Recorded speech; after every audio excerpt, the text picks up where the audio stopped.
Thank you for having good equipment. That is so Oh fantastic. yeah. If you don't now, do you podcast? Yeah, it's wild to me how many people just show up and they're like, "Oh, I needed to care about the mic." And I'm like, I mean, I guess you didn't need to. It just sounds like you're Yeah. in a truck, but it's fine. Yeah, you can see I've got a whole Oh, wow. setup back there. So yeah, Oh, because that's awesome. but thank you for doing this with me. Oh, thanks for making the time. I've watched 45 minutes into or 40 minutes into Hyena, and it's so good.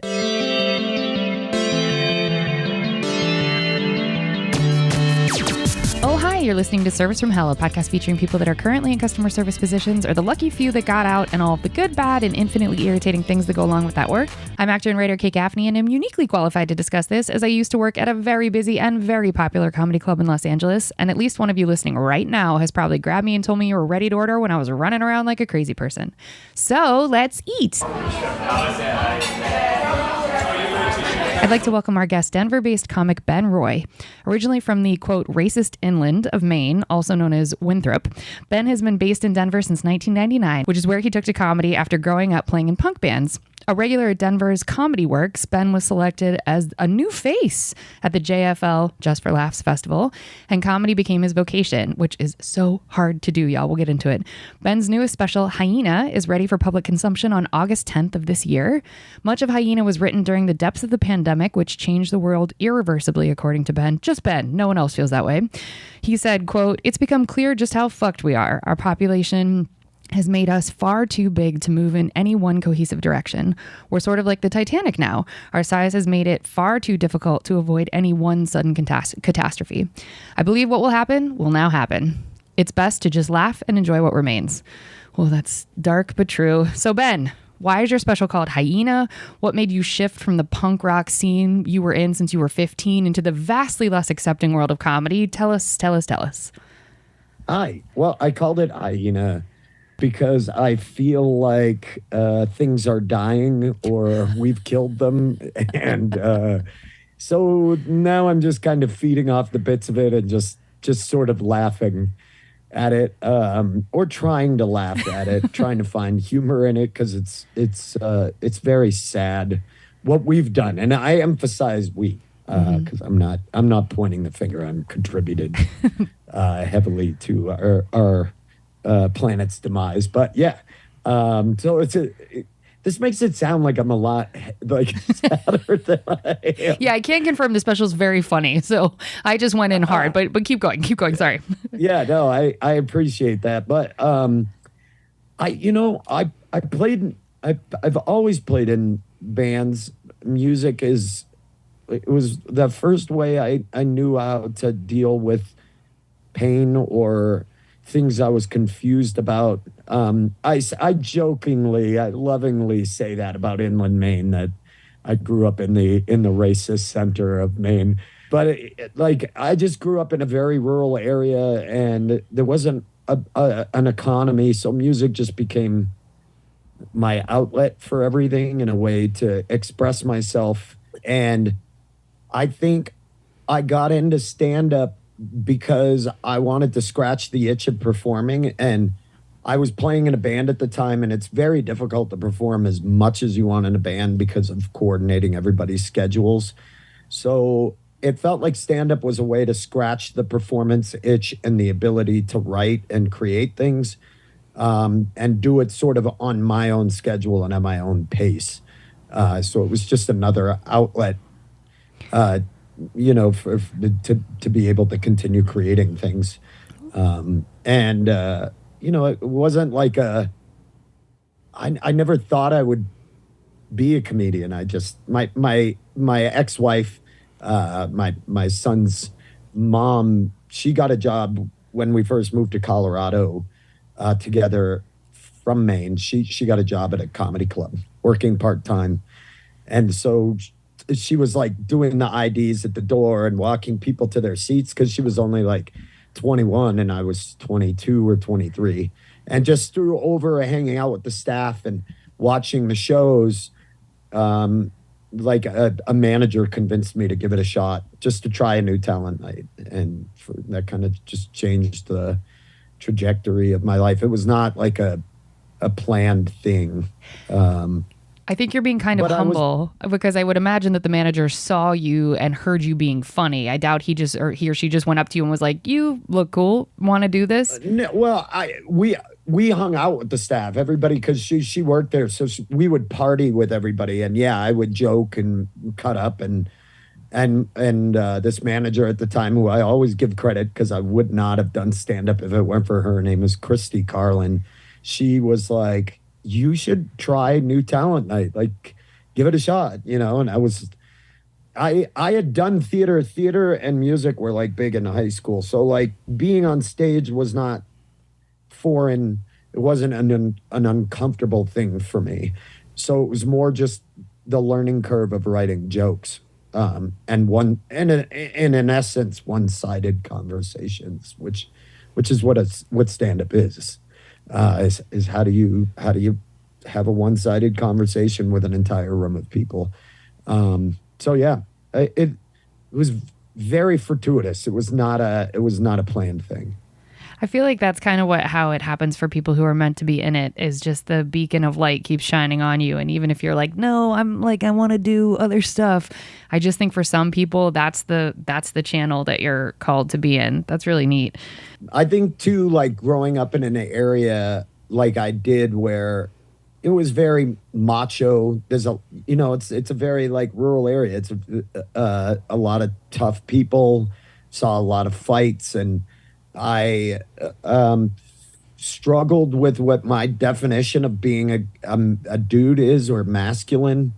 And this was performance was that side where I was free to express other things, and people accepted it. And it was a way to be emotive and not worry that I was going to be judged for it, or be called a pussy, as people would call, you know what I mean, like, it was a way to be more open. Did you feel that pressure where you grew up of, there was a very sort of East Coast traditional sense of what being a quote unquote man was? Did you feel that Yeah. pressure? Yeah. Oh, for sure. And I've been very public about this, so it's not like, but I don't want to bring this down, but like I had some stuff happen to me when I was a kid that through the Catholic Church, and I was always struggling with my masculinity. Like, and so I think like I was always a very emotional kid, and I was very anxious, and that's viewed as weakness. And so I rebelled against that and met people who were toxic, dudes that were very toxic, and tried to take on that thing, but it always looked weird on me. I'm not a tough guy, you know what I mean? And theater and music were the first things that I ever did where I was applauded for speaking my emotions, if that makes sense. Absolutely. Yeah. Yes. And where I was encouraged, even if it was angry, it was punk and hardcore music, I could still express sadness and longing, or whatever. And it wasn't like, you're being what's your fucking problem? Toughen up. It was like it came through humor. I did a lot of humor parts in theater. I was always a funny character. Or in music, it was always angry, and dudes can relate to anger, even though I'm just talking about rejection, and you know what I mean? So it was a way to vent that and feel as if I was accepted for it. That's such a beautiful way of saying it. Did you feel like when you started doing theater that you had to kind of be secretive about it because you might get like a bunch of shit from the people in the area where you grew up? Or was it like, oh, okay, cool, yeah, you're doing theater now? No, like I think our theater program in our school, like it was such a small school, we didn't really have like a traditional like we didn't have a designated auditorium with seats, like fixed seats, and it was in the gymnasium, and it was a stage at the back of it. And then my teacher actually built, he took up half of a classroom building a black box. And it was the funniest. He was the best. And you were only supposed to be able to take it your senior year as an elective, but I weaseled my way into it my freshman year. And then I took it every year through then. And no, my first time on stage, it was a funny part and it made everybody laugh. And everybody, like I became known as the clown, like the funny kid, like I got class clown in my senior superlatives. Me too. Yeah, exactly. We get that. Like that. But humor was a bridge. It was like for lack of a better term, a lingua franca, right? It was like this thing that connected with everybody. And if you made jocks and rednecks and the druggy kids laugh, then you were cool. It's funny. I've not talked a ton about this stuff recently. Like I've been going to therapy and trying to like reframe my past. You know what I mean? Like that kind of a thing. So that's amazing. Yeah. Since you're being so honest and open, and this is my favorite type Sure. of shit. I love this kind of interview because so many people are guarded. You talk in your special about being 12 years sober at the time of shooting. Are you comfortable talking about sobriety now? I would, yeah, totally. So what was because in comedy and in the punk scene, getting sober, like I guess being sober is kind of a punk rock thing to do in a world where everybody's using, but in comedy, it's really hard to be sober. So what was that like for you? I think just in performance, I mean, let's just be honest. I mean, it's in every aspect of life. Substance abuse is, there were plumbers with problems. Lawyers have insanely high, cops. It's, I think we just talk very openly about it and we mine it for, or we fall in love with it, which was definitely the thing that I did, which is you learn to love your misery and you think that it makes you interesting and it's the only thing that'll it fuels your art. This is a substrate from everything that and it's all it's ever done is hinder me. Yeah, I mean, I grew up in the Northeast where I learned to drink problematically, and you learn from watching the moms and fathers who drink problematically. The kids learn to just tolerate it, and in that there becomes a tacit acceptance of drinking terribly and being a shitty person when you drank. And I think I started drinking early because I was angry and I had a lot of anxiety, and I had panic attacks very early on as a kid. So I just started learning to party to cope with it. And yeah, I fucked everything up. Like I started doing stand-up and I came out of the gates really well. I didn't like bomb my first times. It was when my ego, because I already knew how to be on stage. Like that was a big part of it. And I knew how to write because I'd been writing poetry and songs. So I knew like go up on stage and write, like know what you're going to say, recite something. So I did that. It was afterwards when I started to get a little bit of attention. It fed this broken part of myself, and I started to just drink too much at shows. I got kicked out of pretty much every club in Colorado for a short period of time. I was not allowed. And my son was born in March of 2005, and there's something weird, like when kids come out, they're very reflective, like, and I don't mean they reflect upon themselves, they reflect you back at you, and all of a sudden you're like, fuck, I'm ugly. I'm an ugly person. And I didn't drink around him, but I definitely, like, the night that I stopped drinking, I was getting wasted. He had fallen asleep, and I was in an argument with his wife. And I remember with my wife and his wife. He was married at the time. Listen, start him young. I get it. No, and it's Maine. It's a different type of thing we do there. We get him out early, get a piece of land, get a lady.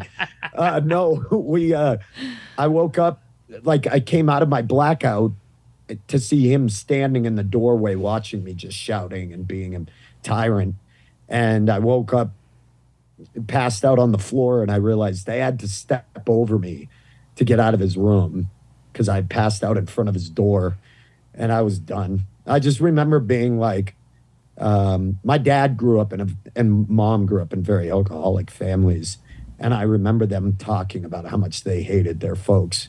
And I was like, I don't want to be that. So I just called my job and I was like, I have a problem with alcohol. I can't do this anymore. I'm just going to get help. And thankfully, I worked for a Canadian company in a call center. And they were like, that's okay. You know, you got to do what you got to do. Go Habs.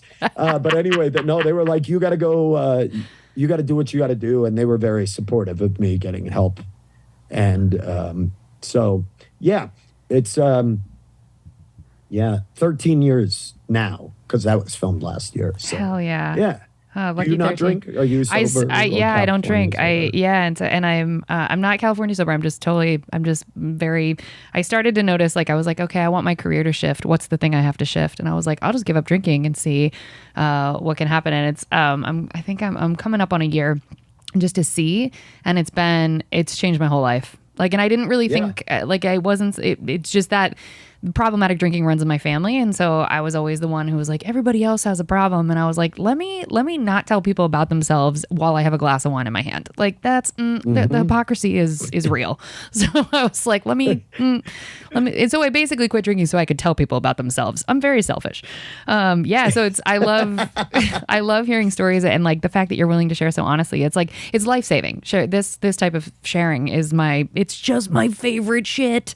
I could talk to you for 3 hours about this. I think like we all know blah blah blah, stigma, like all of that. I think alcohol is an especially funny one because there are so many watermarks. You like, oh, I'm not up to there. You know, you're like looking at someone else, and that's exactly what I did because I have friends who are incredibly destructive.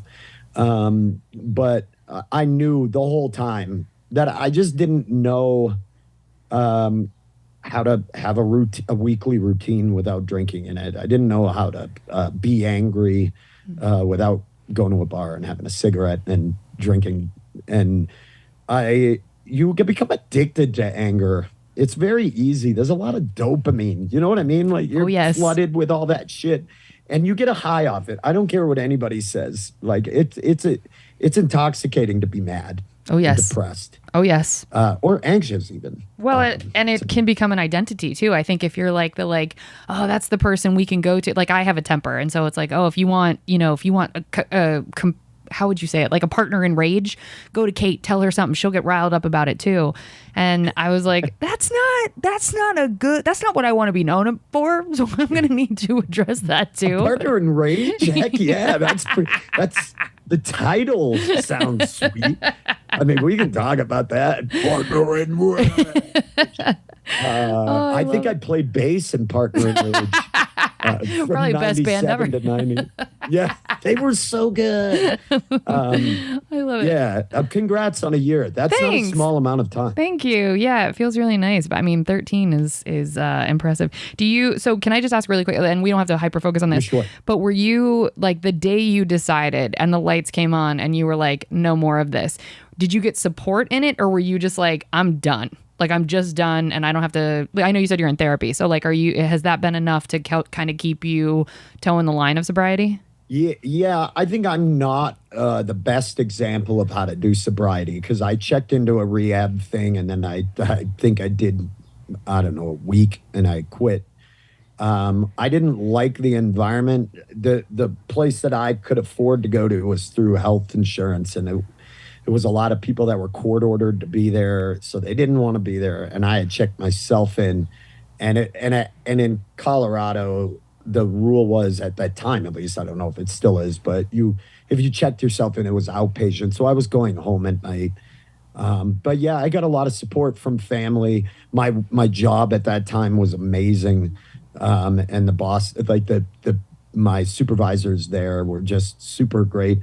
I think my wife at the time was skeptical because I had tried to stop before. But as she saw that, like, I was serious about it and that I've stayed ever since, she obviously now knows that she's still not like, jury's out, he may come back to it, but and that's the thing that people don't understand. Side note is that, like, I'm divorced now, which we split up over the pandemic, but largely due to a lot of the stuff that I did when I was drinking 10, 11 years prior to us splitting up. Before it is corrosive. Even if you change, you're going to be, people out there, you're going to be paying the price for the things you did. You're going to be apologizing for a long time if you are especially problematic when you drink. And thankfully I was never physically abusive or anything, but I was definitely just like emotionally like manipulative and just shitty when I drank. This hurt part of myself came out that needed to make other people feel shitty when I was drunk. And it just, I don't know. You have to face that. This is going to be shitty to say, but this is my favorite interview I've ever done. And I've done 100 of these. Like, this level of honesty is so my shit. Like, what you're doing is healing and saving lives. And I'm so here for it. Okay. That's amazing. All right. Well, thank you for sharing so honestly. So I want to get us to the questions that people are going to get mad at me if I don't ask. So let me just stick with, I'm going to ask you a couple more in this section, then we're going to move on. So is comedy like, so you're releasing this special in August. And so after the special comes out, is this like, now you're going on tour? Like, can people see you live? Or, cause I know you burn an hour of material. That takes a long time. I don't think people realize how long it takes to actually put together an hour of material. So what's your, like, are you going to go on tour with it, or are you burning it and you're like, it's out, I'm not doing this material again? I'll use some parts of it, but the thing is that was recorded last year. So within that year, I've already started to amass a fair amount of new material. Oh, okay. That's the part that it takes, well, no, I know. I don't have a full hour. That's not, I'm not brushing my shoulders off yet or anything, but that like time frame, I have some new stuff. Plus I have 4 other albums. So like I usually will put in things from previous albums. But this is my first hour like video special. I tell people all the time, arrogantly probably, but I'm the most accomplished comedian you've never heard of. Like, I've done a lot. So like I've been on television a bunch. I had a TV show for 3 seasons. Oh my gosh. And I wrote and created with 2 other people and starred in, and then I've done JFL 5 times. Holy I've had my own shit. hour at Just for Laughs Montreal. You got to do an hour at JFL?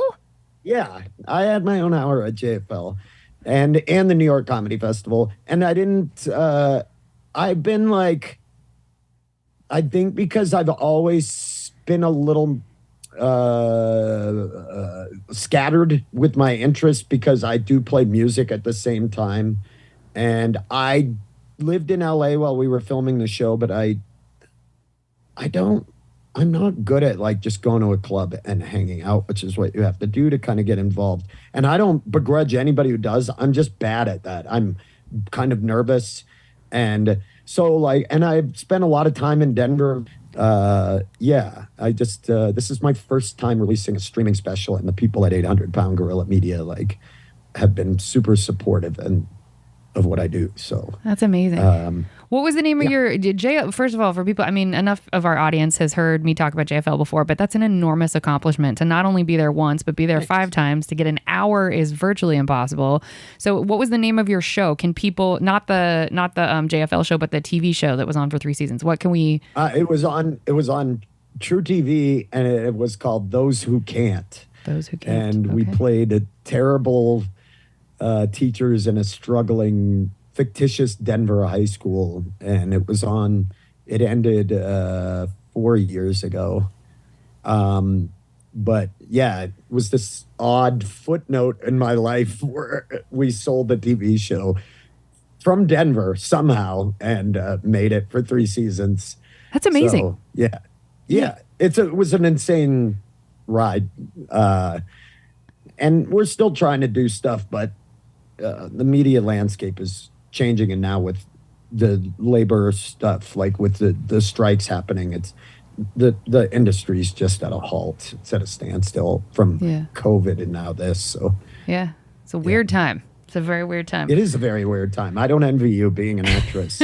Yeah, That it's is nightmarish to deal with. yeah, right you can't now. really see my sunburn, but the last handful of days have been wild, and we've been outside a lot. But it's been very Good for supported. you. So yeah, it feels. Good for you. I think we're doing something. The brazen and open nature with which they're just insulting us as artists is like it's unprecedented to hear people saying we're going to starve them out. Like we knew they were doing that and that they would take that plan, but to hear them just now saying it, because I think we exist in a culture where people think honesty is cool, even if it's being terrible. Like we're like, they're shooting straight from the hip. At least they're awful. So anyway, thank you for.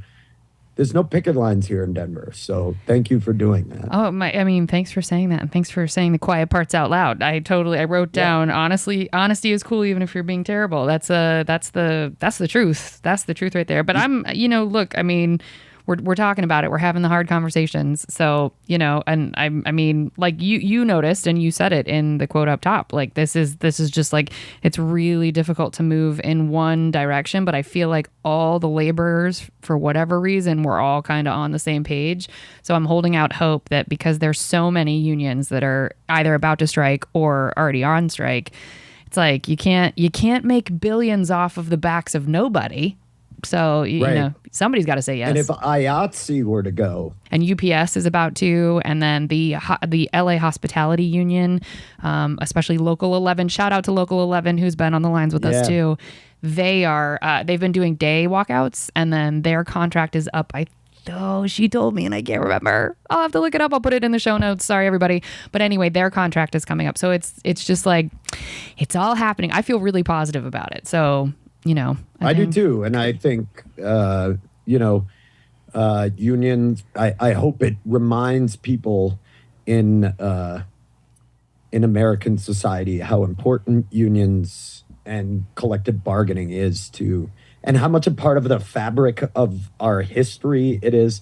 But it's such a weird thing. Like we were talking about, like you said that I said in my bit, like in the write-up, the problem is not only just our sheer size and the volume of the number of human beings, but now more than ever, there's more tributaries of information and disinformation feeding into, and we're confused.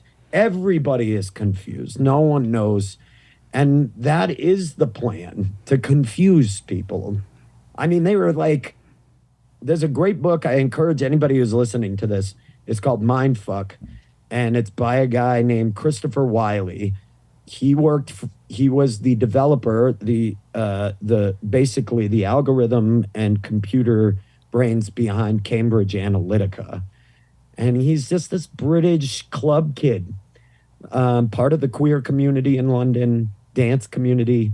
He's just this young gay club kid who like got into programming and gathering data for this Cambridge Analytica thing. And he talks openly about how the plan was never to get people to believe one thing or another. The plan is to confuse people. It's confusion is far more disorienting than giving wrong information and right information. You just throw a lot of different things and everybody becomes confused. Well, and I think I totally agree with that. I just want to get clear. It's called Mind or Mine Fuck? Mind. With a D. Mind fuck. Got it. And okay. and it's got like an asterisk. Got it. Okay. By the U or as the It's- U or whatever. Okay. Yeah. It is fantastic and terrifying. Yeah. Because he was like, I did this. And I got excited at what we were doing. And there's great videos on YouTube of Wiley testifying before Congress about his role in Cambridge Analytica and what exactly they did to destroy the integrity of elections and Shit. our voting processes. It's terrifying. No, and they're just openly saying it. I'm sorry, I didn't mean to get so political. But No, I don't disagree with anything you're saying. We promise it'll get funny, folks. We're gonna get to the questions, but this is fascinating to me, and I'm never funny. The special isn't even funny. I just wave a knife around and scream it. I didn't say I wanted to mention that. And I'm like, no, the opening is so funny. I was like, I'm gonna leave the knife part out of this, but y'all, there's definitely a knife. That's not a joke. I am the first comic to openly brand a knife on a special. Thank you very much. And then and say you don't know how to use it, which I thought was pretty amazing. To be like, I have this thing and I can do nothing with it. I don't know how to hold a knife. I don't know. Oh, okay. Amazing. Well, thank you. Thank you for such an amazing intro and being so honest. It's my favorite shit. Okay, so now we hope you enjoyed your abs, folks. We're going to move on to the entrees after a quick break.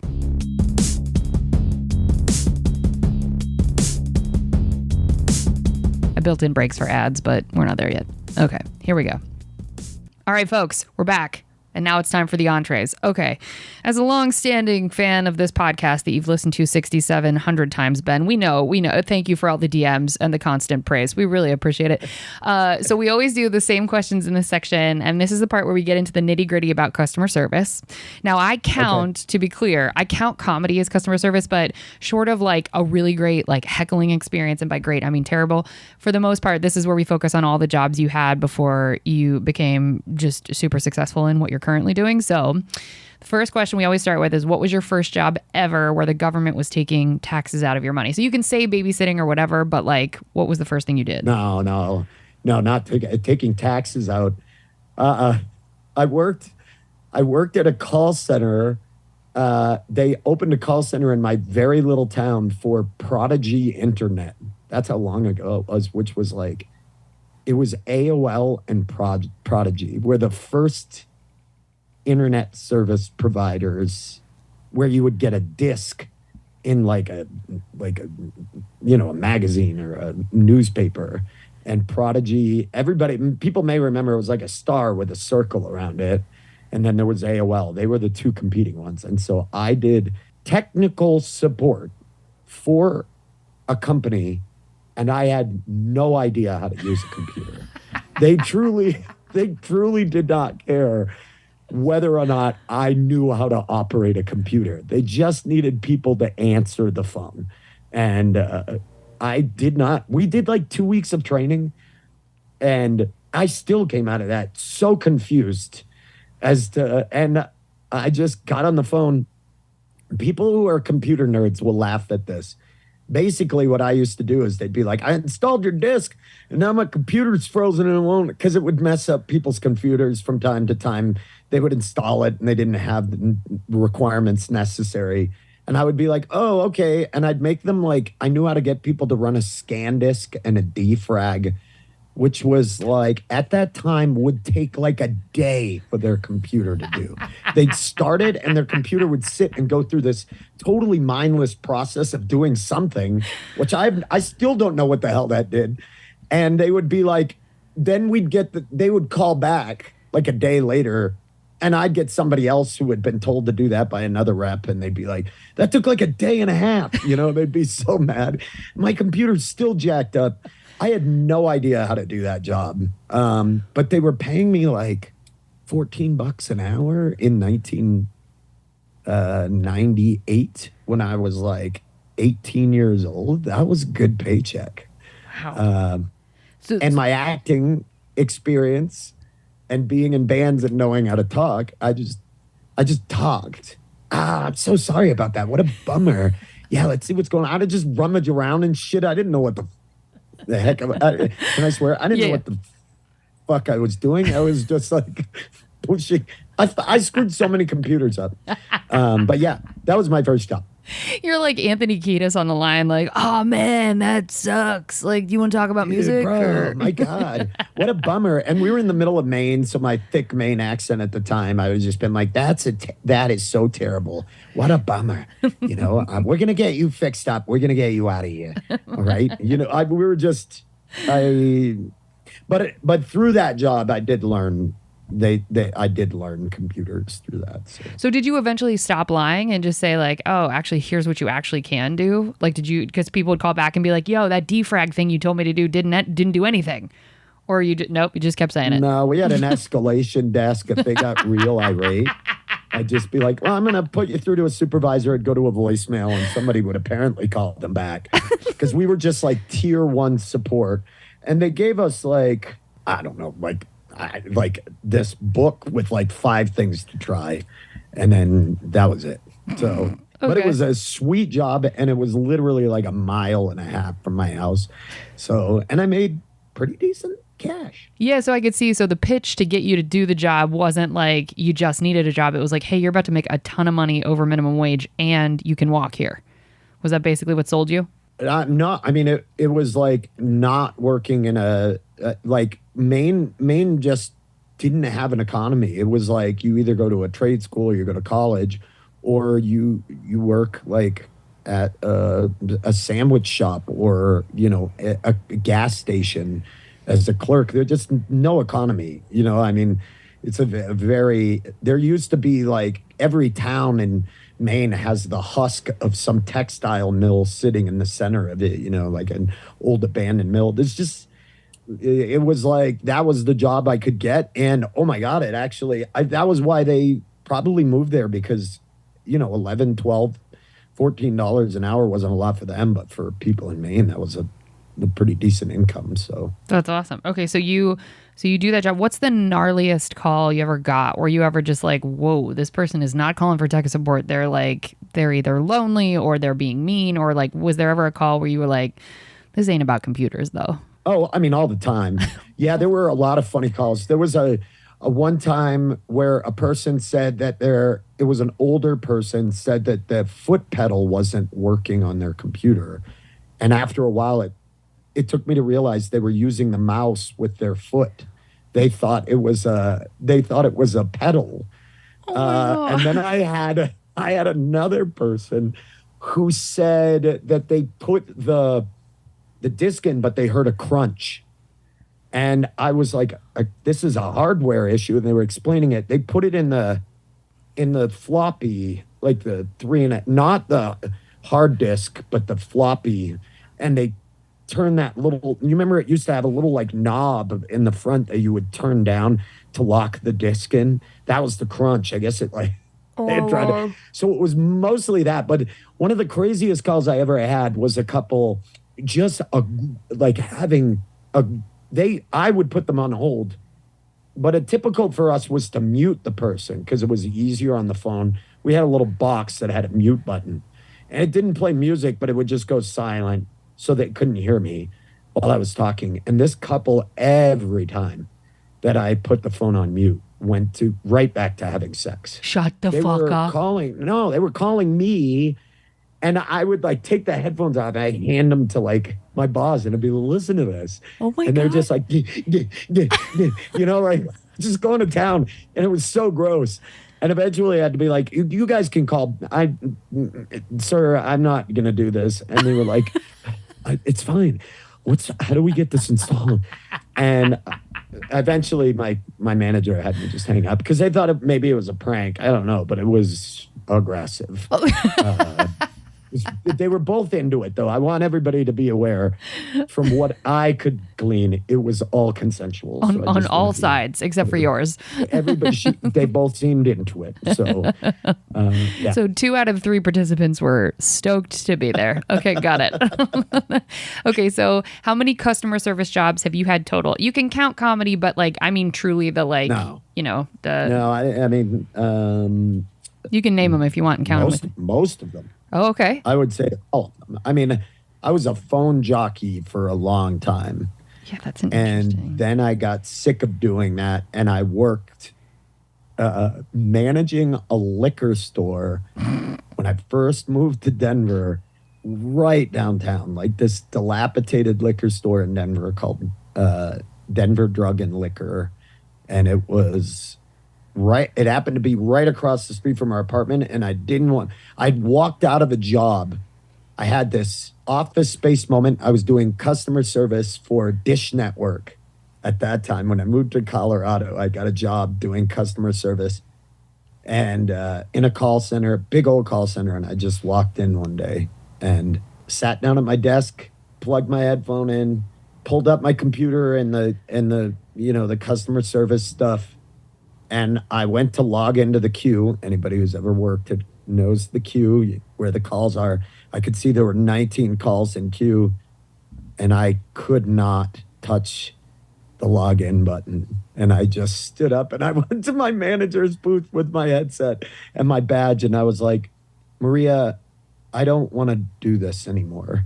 And she goes, do what? Like the escalations thing? And I was like, no, but just like all of this. I can't do it. This whole thing. And I'll never forget Maria just looked at me and then looked down and goes, yeah, I understand. Oh my And I God. was like, he was like, it's been nice knowing you. And I was like, yeah, it's nice knowing you. And it's the only job I've ever walked out of.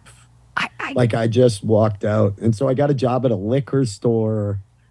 I worked at a record store for a long time. Okay. Man, I mean, all of them until I became a full-time stand-up comic. So I'm saying, let's see, 1, 2, 3, 4. That was I'd say 5, 7. 7, Eight. 7 or 8. I don't know. So many. So many. Okay. Yeah. I mean, we're a service-based industry now. Yeah, Like yeah. economy. So. Okay, so yeah. now I have to probe at the Denver Drug and Liquor. First of all, the most on the nose name for what they Best do. ever. Best ever. So when you were drinking at the time. Oh yeah. So Oh, yeah. how did that work? I mean, were you just like, I mean, Yeah, all of it. All of it. I drank all of it.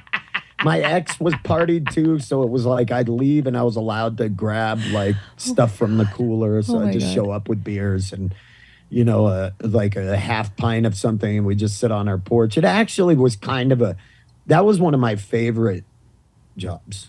I mean, there were a lot of bad experiences there just because it's right in a pretty like, is a lot of foot traffic. It's where a lot of buses converge from all over the city. So it's a lot of people from all over the place come down there. There was a lot of drugs, but we provided alcohol and cigarettes to everybody. So you were kind of known, like, and it was just, I saw some stuff. I saw some shit. Care to elaborate? Do you feel comfortable Oh talking? yeah. I mean, more houseless people having sex than I care to ever see again. Like, I walked out the back door one time, and it was like it was an alleyway. There was just trash everywhere, and it was like a kind of a loading area. You had to walk up a little bit of a ramp, and there's this space, and this couple, this woman is going down on the guy in the trash. And I was like, hey, no. Go. You guys get out of here. And they were like, oh, geez, sorry. So I went back inside. And then I came back out 5 minutes later, and now they're having sex. And I was like, hey, what are you doing? And he was like, I didn't think it would be a big deal if we just finished or something like that. I was like, I didn't tell you to finish. I told you to get out of here. And it was full pants around their ankles in trash. Like, it was so depraved. But he was like, hey, I thought you were mad about the blowjob. We did stop what you asked me to stop. We stopped the blowjob. We went straight to full penny.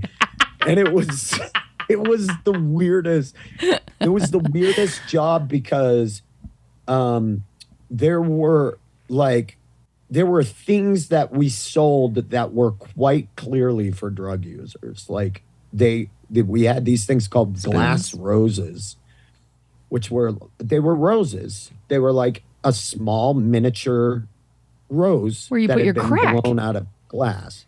Yeah, because the whole cylinder of it was hollow. It's for crack. What else is that for? That was why.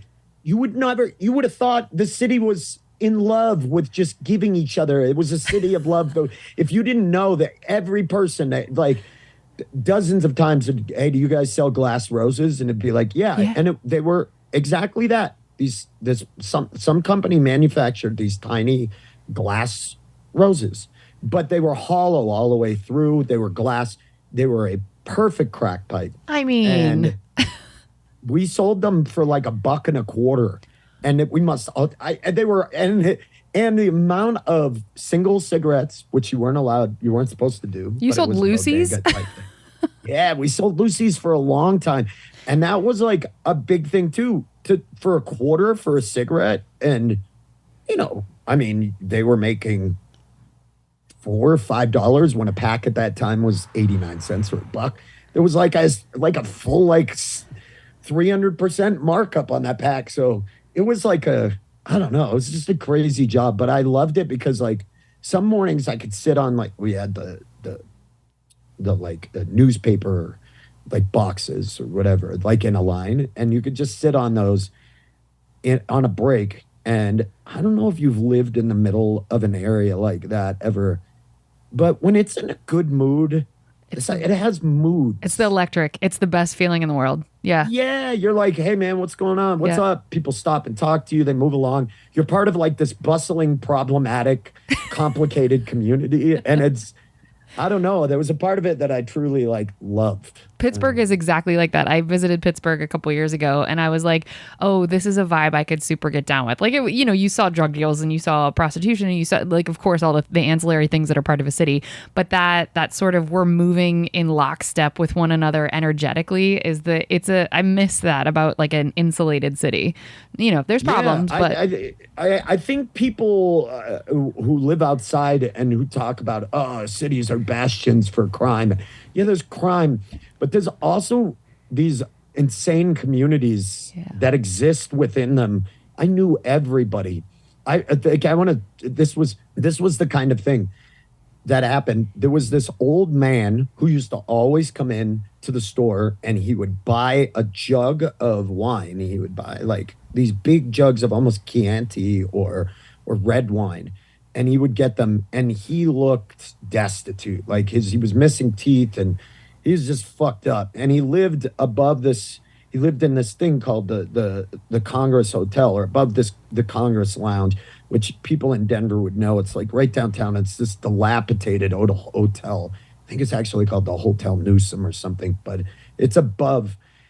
And it's right on Colfax, which is Denver's kind of rough street and whatever. And he used to always come in, and he was sometimes belligerent, get cigarettes. I didn't know a lot about him, but he was always there. And I remember asking the guy, there was a Greek family who owned it, and their son, I remember asking him, his name was Triffin. I was like, Triff, what is the deal with that guy? And he goes, you don't know who that is? And he's like, I don't know.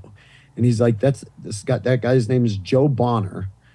And Joe Bonner was a very, very well-respected jazz pianist who had fell into alcoholism, but he had played with Miles Davis and Herbie Hancock. He played with and Denver has an amazing, rich history in jazz and the Five Points. And we had this club called El Chapultepec, which was very well known for its jazz. And Joe Bonner, was this old jazz musician who lived in this dilapidated hotel, who was kind of drinking himself to death. He ended up getting clean. He passed away due to age because he was old at that time. But he got clean and he started playing piano again. Oh, I'm going to sob. And all of that. Yeah. It was amazing. It was holy shit, and growing up in small town America, this was what I wanted to be a part of. Everything I saw of a city, this was what I want to be a part of, that microcosm. I want to live amongst the garbage and the trash, and then all the people and all the weird stories. And you know what I mean? It was the antithesis of growing up in a small area. Yeah. It was bustling and alive. Yeah, there's a heartbeat. Scare. Yeah, it is that too. Yeah, but you feel like you're part of fear is part of it. It is. I don't know. So are the crack you pipes. live in it, you know the houseless people in your area. You know they have the names. people who belong there, and they have names. Yeah. Spike. Yeah. There was an old guy named Spike. How you doing, man? How's it? And he would come in and we gave Spike food all the time. He would sometimes be a pain in the ass, and dude, you can't fucking drink right in front of the door. You know that, dude. You're gonna get us in trouble. Everybody listened. It was oh, my bad.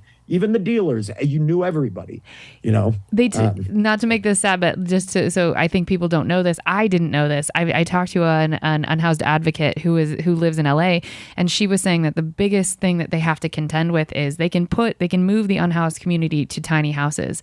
But the reason that a lot of, especially as they start to get mentally well and get back on their meds, a lot of she specifically worked with vets, and she said the reason that the veterans had trouble moving into the tiny houses is because they, especially as they got well, they were like, well, this is my community, and now I'm the protector of these people, and I love these people, and I care about these people, and it's so they're trying to figure out her next big challenge besides getting tiny homes for people is how do you move full communities so that they don't lose who they've been connected to, because we're tribe creatures. Like, we want to be in community.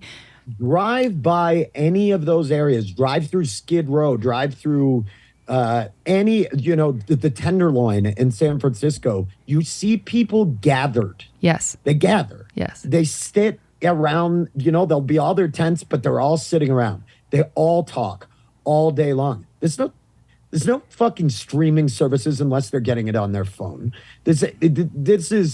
It's almost primitive in a way, yes. Like there's a great documentary called God Grew Tired of Us, which is about Sudanese lost boys moving here. And they live basically in a refugee camp, and they're brought here to live in the U.S. And their mental deterioration, because they're separated and they try to assimilate them into, some move to Minneapolis, some move to Los Angeles, and they follow them. And they're like, there's no community here. A lot of them, there's a couple of them who are like, I'd take a refugee camp over this. I'm isolated. Like, where's my family? Like, and we do get, that is American culture. And I think like that's amazing that they point that out, because like you can put somebody in a house, but if you've taken away all of their friends and all the people they had talked with and everything like that, I don't think people realize that provides sometimes a more valuable shelter than an actual structure would, They say that their return to street rate is something, I think I'm going to mess this up. Sorry, Andrea. I forget what you told me, but I think it's something like in the 90-something% of the, like, they've been given access. They're told for a year, this is covered. You can live here, shower here, be here. And even with all of that, I think the return to street rate is something between the 80-ish to 90-something%, because they're like, again, to what you said, you are so educated on this. What this. would you do to outrun loneliness? Like, we'd all. That's the fundamental issue in this country. It's why the opioid crisis. Don't get me started. We're going to talk about something else. Here we go. Here we go. Bringing it back sad. I'm a serious person. Okay. We're a bad combo. We have to. It's funny now. We love to get into the dirt. I like to put my hands in the dirt and feel the worms. Me too. Right, let's cut up. Here we go. Back to the questions. Okay. So, of all of the customer service jobs you've had, not including comedy, because we already know that's what the answer is, which was your favorite? Like, if you had to go back to it today, you would. The liquor store. That's what I figured. Okay. I don't know. Like, I could mine that for material too. You should.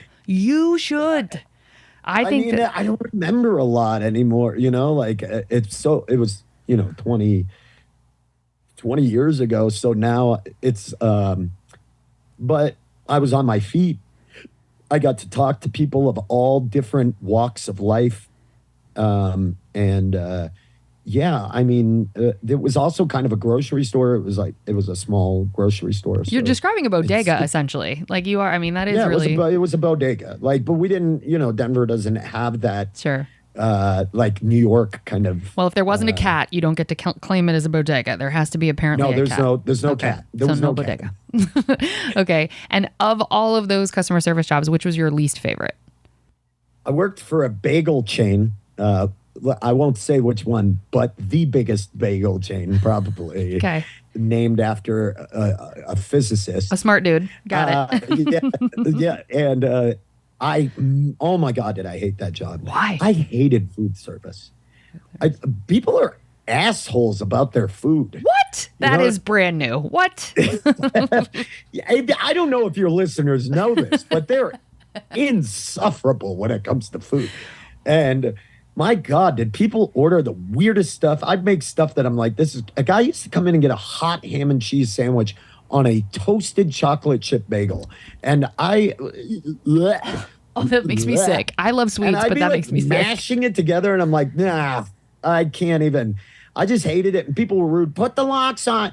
No, you're skimping on the locks. I'm like, I have to put only this amount on. I'm told they're in like pre-done sheets. I don't know, like, and it was a breakfast spot that was only open, till 3 or 4, so you had to be up at some ungodly hour. I also, it wasn't customer service. I did pack candy boxes for 2 weeks manually during the Christmas season, temporary job where I had to stuff assorted candies into the trays of an assorted, because it was a very mom and pop candy store. And there was no fun stories. There's no happy, there's no sad, there's no excitement.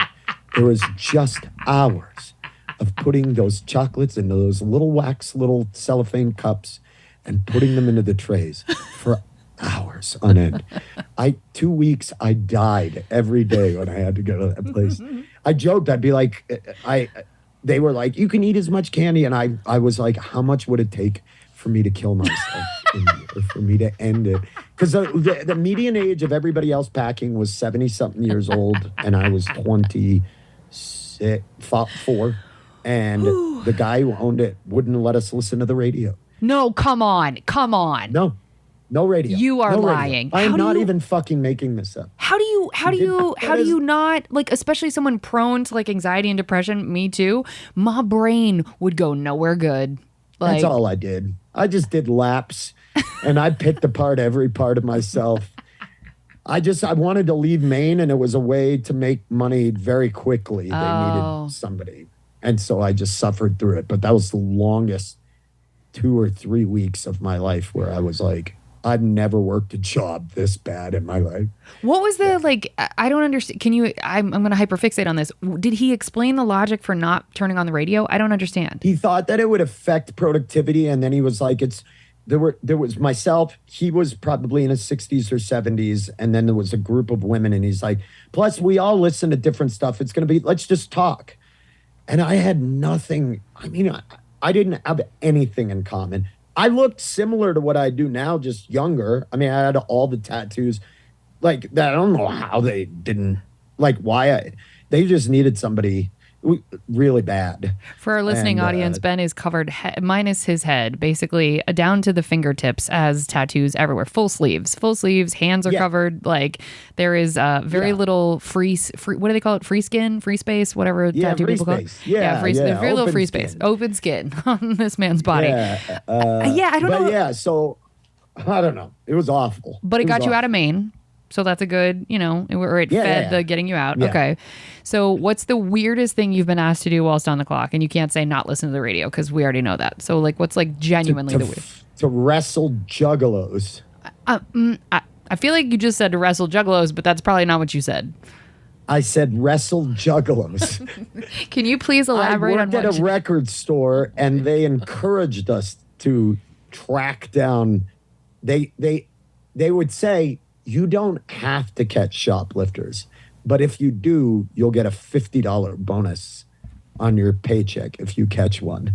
And we were getting just fleeced because it was, and so one day it was like, I worked at this record store called Independent Records next to the Ogden Theater here in Denver, and ICP was playing, and they were doing an in-store, and my manager was like, these people are thieves, and we always lose a lot of product. And man, we beat the shit out of so many juggalos that day. And I felt bad at it. We wrestled them. I mean, like, we just see, because we had cameras, and it'd be like, got him, and just like a full tackle on it. And because we were like punk and hardcore kids, and we were so into just, I kind of feel bad about that, because I like juggalos now. I think juggalos are kind of funny and harmless people. But we have quite our we have a wide demographic of people that listen. So ICP stands for Insane Clown Posse. Juggalos are the people that paint their faces in black and white to match the Insane Clown Posse members of the band. And for our It's Always You don't Sunny. even know it? What kind of... you're not even down to clown, are you? You're not even... I can tell you're not down to clown. Shut up. Keep it moving. This is that is who they are. And for any It's Always Sunny fans, there's a great couple of episodes where a guy plays a juggalo at a high school, and it's so funny. But okay, so what? He's the greatest character. He's ever. so funny. It's such a good Yeah. episode. It's so funny. Anyway, so what Ben is describing is, so I want to shout out to former guest Ithamar Enriquez, who worked for The Gap and said that their policy was it wasn't technically stealing until you crossed the threshold into like the outside area. So how did these owners, because you could get sued. So like how could because they could be like, oh, I just accidentally put it in my pocket. I accidentally put it down my pants. So what was the how did the owners have your back in a way where they were like, I don't beat the know. fuck out of I mean, the other part was like, yeah, I think they were playing chicken with the fact that these Juggalo kids are probably not going to get an attorney. Going to do a class action And- lawsuit. I mean, you'd see them; they'd be stuffing stuff into the front of their belt line, or they'd be putting it into backpacks. And usually we had to watch them, but this particular day, it was like the gloves were off. Like my manager Candace was just like, She'd had it. no, you can get them. If you see them, get them, because it was an in-store. So and because I'm actually a Here we go. juggalo. Here we go. Okay, Yeah, and mazel tov. I'm not a poser like you Okay, are. okay. This is a hardcore juggalo. I didn't realize that. Yeah. So Violent J was signing stuff at the counter, and there was just this line weaved in and out, and they would be stuffing things. Okay. Not all of them, a very small percentage. Most people were fine. Look at you defending the yeah. juggalos now. Now you're changing your reputation. Well, not everybody. No, there's some No, good not all. jugs. Hashtag not all juggalos.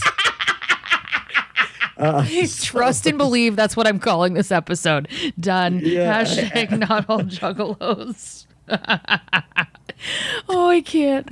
Okay, so that was the weirdest thing you were asked to do, was beat the shit out of Yep. these poor little clown face nerds. Okay. Was there an incident that made them ask to speak to your manager at any of these jobs where they're like, I don't want to talk to you anymore. Get me, like, they would escalate it? Yeah, I mean, that happened all the time. And Call centers feel like they're always trying to get to somebody else. I ended a guy's business because I worked for retail services at Dish Network, and basically Dish Network has companies that are licensed dealers of it. You'll see we install Dish Network, right? And basically they're like private electronic companies. You know, they sell electronics, but they also will do dish installs. And the way they're incentivized is Dish Network pays them to do the install.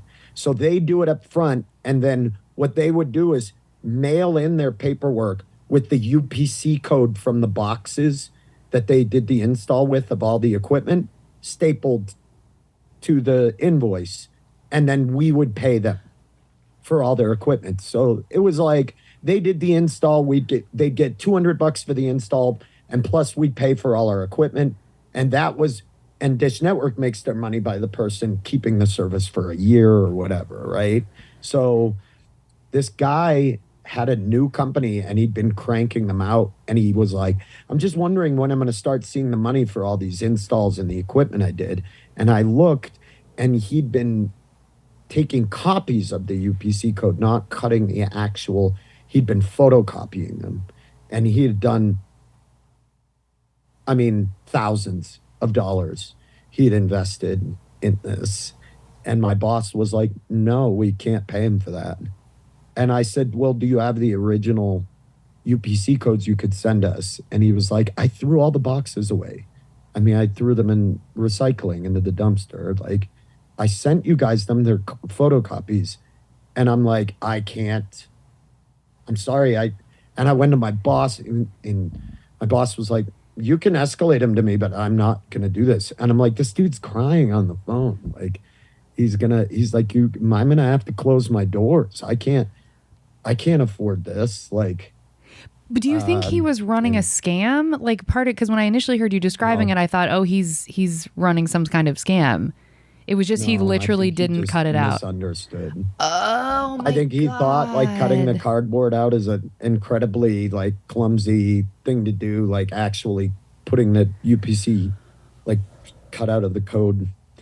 And he told me on the phone that he was gonna have to close his business. He was crying, and I hated that so much. Oh man, that Yeah, was that like the feels like worst. shit. Okay, well, then I'd want to speak to your manager too if you were shutting down all my hopes and Yeah, dreams. I'd be yeah, like, hey, I can't feed my family. Can I talk to Bob ahead of you? Oh, God. yeah, That doesn't feel yeah. good. That doesn't feel good. Okay. No, Well, do you think, no, we've already asked that. Has a Yelp review, well, no, I guess you would have been out of customers. You would have probably been already doing, well, have you ever actually yeah. gotten a Yelp review on comedy clubs? Like sometimes people review, like I have terrible Yelp reviews from when I worked at a comedy club, but do you have any Yelp reviews that were like, we saw Ben tonight and it was terrible?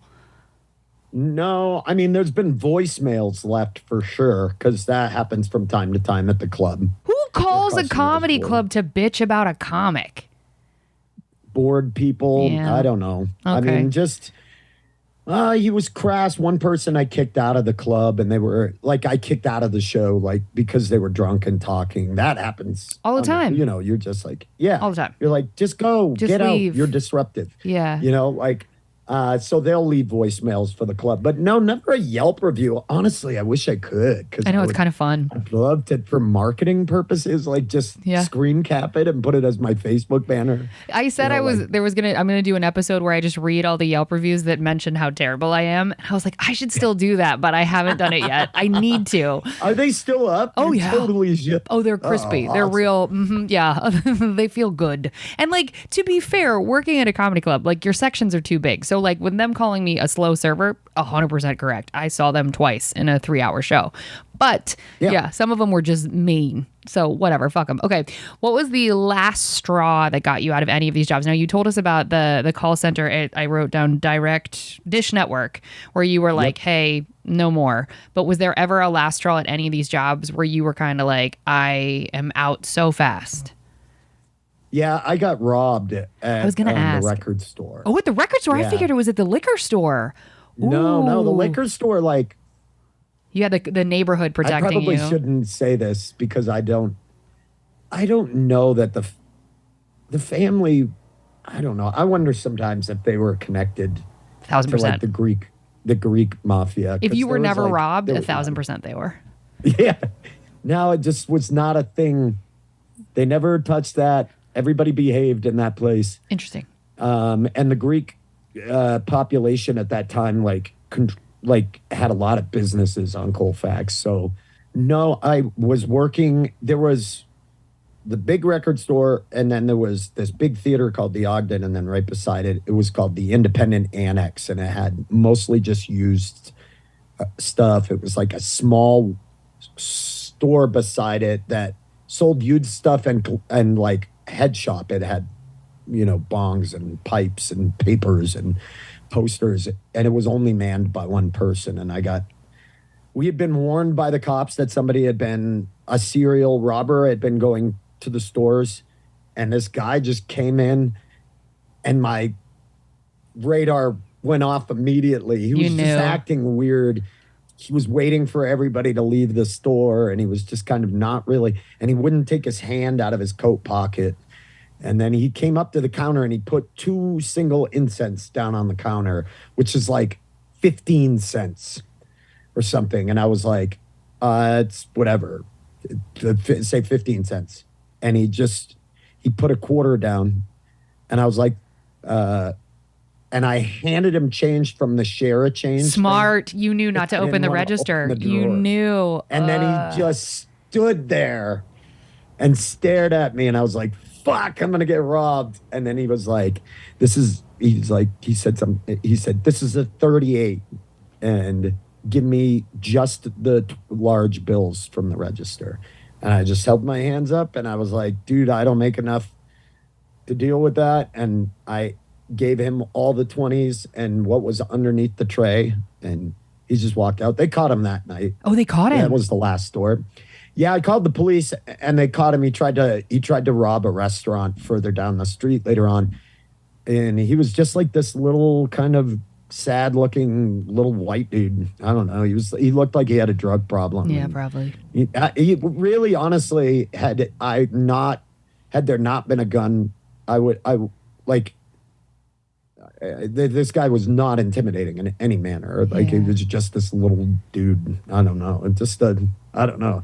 I kind of felt for him because he was not in his right mind. Like it's not a very good day. brazen. It was middle of the day. Yeah. Like he just walked in. Yeah. So Those are the people that are really making good choices. Okay, well, are you a tipper? You've not worked food service really, except for that one Space Cadet bagel place. So, like, what was because it's a tough question if you haven't bartended or actually like waited tables. But are you a believer in tipping? Oh yeah, for sure. Because my wife who got me the job, she ended up becoming a bartender and part of the wait staff at the comedy club. And I just saw how important her tips were to her. So I think even today, we're like very close, my ex-wife and I. And she's just a really awesome person. I think if she found out that that I wasn't tipping, she'd kill me. And you're the father of her son. And she's like, I'd still murder you. She waited tables for a long time. Yeah. She's a social worker now. But bless her. She was... Oof, that's hard work. Yeah, she would kill me. She'd be like, "What are you doing? You're trashy." Would you ever not tip? Is there a context in which you're like, this person doesn't deserve it? No. Wow. So even if you got bad service? Yeah. Okay. I feel bad. I mean, even if I'm getting bad service, is one of two things. They're either new or they're having a shit day, which is both parts of service. So yeah, I don't know. I may go to 15% or 10%, but I'll always leave a tip. Wow, that's nice. And I never leave change tips. Thank you for knowing the minimum's that. a buck. Thank you for knowing. Even if it's a buck of beer, I'm not going to give 15 cents on that. I'll give a buck. Thank you for that. I don't know. I It's agree. I think it's a shit way of deferring costs to the consumer, but it's not your fault. I agree with that. Okay. Yeah. All right, 2 more questions in this section. Were you ever fired from a customer service job? Was I ever fired? Shit, if you got it. I was fired from a convenience store, yeah, for going to jail, which it wasn't. It's not your fault. You can't use jail. I told Cammie, my manager, I says I was in jail for yelling at some cops, and you don't understand Clearly. why I wasn't here. I mean, what a brat. What a terrible manager. Well, come down from your ivory tower, Cam. Yeah, I got in trouble for getting into for like a noise complaint, and the cops showed up, and I ended up mouthing off and wow, being a real big enough peckerhead that people they wanted to arrest me, and so they arrested me and put me in the drunk tank, and I missed my shift for work the next day. Ben. And so I called and I was like, Cammie, I went to jail. I'm sorry. I came in for my shift, and he was like, going to jail is not an excuse to not come into work. You're like, first of all, it should be. First of all, do you need a note from the judge? Because I could get one. Do you need Field valid. There was a very nice guard who will tell you I was there the whole time. This is not a lie. He remembers me. I was yelling. It was a Circle K convenience store in Boulder, Colorado, and I got fired. Well, shame on them for not understanding the plight. He was still writing I'm putting it together. I'm still in draft form of a strongly worded letter to the Circle K headquarters. Where you name names. Right. Good for you. All right. Worst customer you've ever had to deal with, or an archetype of who the worst customer would be. Worst customer. Dang, that is hard. Mm-hmm. There's been a lot of, call centers are just, you're kind of always dealing with call centers. I mean, with rough customers. I would think, there were a number of phone calls that would go on for an hour or 90 minutes of just, ugh. But because one of the places had a policy where we weren't allowed to hang up we could just broken record, you know. So Sir, I they can't had do to anything disconnect for the you call. anymore." Yeah, they had to. And so, and I do understand that to a certain extent. Me too. But I mean, after a while of a person just screaming at you, No. unless it became abusive, like unless they were making threats. But if they were just upset about their issue, you had to try to get them off the phone on their own volition. And That sounds oh, like there was hell. some that just dragged on where I'd just be like, sir, I don't know what I can tell you anymore. There's nothing more I can do for you. There's nothing more. And I understand that, sir. There's nothing more. It would just get, and I hear you, sir, and I sympathize. And it makes me cringe. I'd have nightmares about that. I'm afraid I'm going to have to go back there if we keep striking as long as we do. No, you won't. Don't you dare put that out there. My God. No, I can't. I can't go back to what I was doing before. I can't. No, you can't. I won't with you. Like we'll No. start a kibbutz, an entertainer kibbutz. Yeah. So Oh God, you're right though. It's just the broken record of like the person who doesn't understand that there's literally nothing you can do. That is, I think that's the first time someone has used that answer. So I'm impressed. Yeah, I would agree. That would drive me insane. Okay, well, folks, we're gonna move on to the good stuff. We hope you saved room for dessert.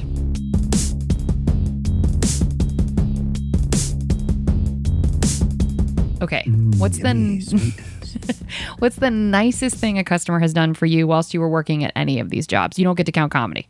nicest thing that anybody has ever done while I was working one of these jobs.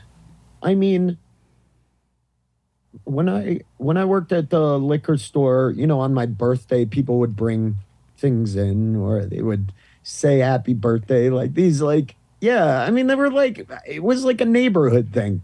That was always super nice. Leaving like very positive, I want to speak to your manager. I had helped the person, and then they'd call in and immediately want to talk to a manager, and I'd be like, I don't know what they want. I don't know. They were upset, and then it would be to like compliment. They were very kind. They like that kind of thing. I don't think people realize goes a long way in those environments of like just saying like, thank you for doing all of that. God, there's been, you know, when you look back over your whole work catalog, trying to figure out one that like stands out, but it's hard. I would say it's mostly things like that. Yeah. I Yeah. wish I had something funnier. No, I get it. I think that's very kind. And I try to do this when I go to restaurants. I'll always ask to speak to the manager if I had a good experience. And you can see their faces as they come to you of like, oh, here we go. This fucking rich bitch. I'm not rich, but I'm white. So they could assume that. And then be like, what? And then watch their whole energy shift when you're like, hey, the server was really awesome and we had a really good time. And then they're like, oh my God, come back and see us. Here's a blah, Yeah. blah, blah. You're like, all right, because you just get shit on all instantly day. they're like, you say nice things. We'd like you to come back and be a customer more often. Yeah, because it's so shitty. So shitty most of the time. Yeah.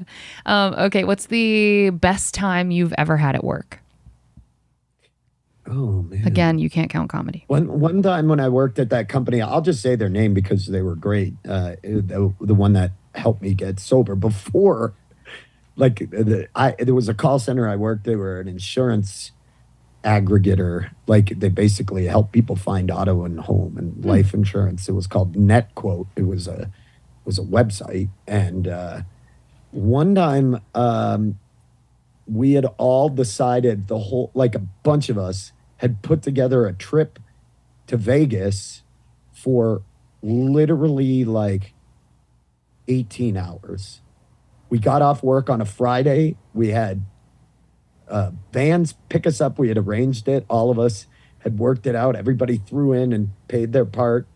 2 vans showed up. About 20 of us get in it. We get on an airplane. We party at the airport at DIA at the airport. We get on a plane. We arrive. A party bus picks us up. And we got a hotel room. No one slept. We stayed all the way till the morning. And our flight left at noon. And everybody fragmented and broke off and then came back together. And there's these insane stories of where people ended up. And it was just this amazing. And to this day, I still keep in touch with a lot of people from that place because it was just that company was one of those tech companies that like did a good job of, like, they would have a massage therapist come in a couple times a week. They like knew it was a shitty environment to work in on the phone, so they did a lot of stuff for us. So. That's brilliant. I will say I stayed at a marketing job for far too long because all of us were in our very early 20s. All of us were just partying our faces off. And so they were like, oh, okay, we need to bring a keg into this location. Oh, okay, we need to have a float at Mardi Gras. Oh, okay, we need to they just spoke to us being degenerates. And I stayed at that job way longer than I should have because I was like, well, this job sucks, but the culture is off the chain. So I'm going to stay. If you create that, jobs just don't understand. Like, that you create that environment, people will stay for a long time, and you don't have to retrain people repeatedly. It's an odd thing. If you take care of your employees, they stay and they're happy. Now, wait, what? Weird, bizarre fucking invest concept in the human beings. Yeah. That's so weird. I don't understand. My brain broke when you said that. Yeah. There's some statistic I don't know. Of course, I don't know it offhand, but it's something like it costs X amount more to hire a new employee than it does to invest in the current like base of employees that you have or whatever. It meets their bottom line. Anyway, we should go on a TED Talk tour and just let people know about things. Okay. They know it. A lot of the tech companies do. They do. Yeah. What's the best lesson you've personally learned from working in customer service? Probably what you said, like to not assume based on tone.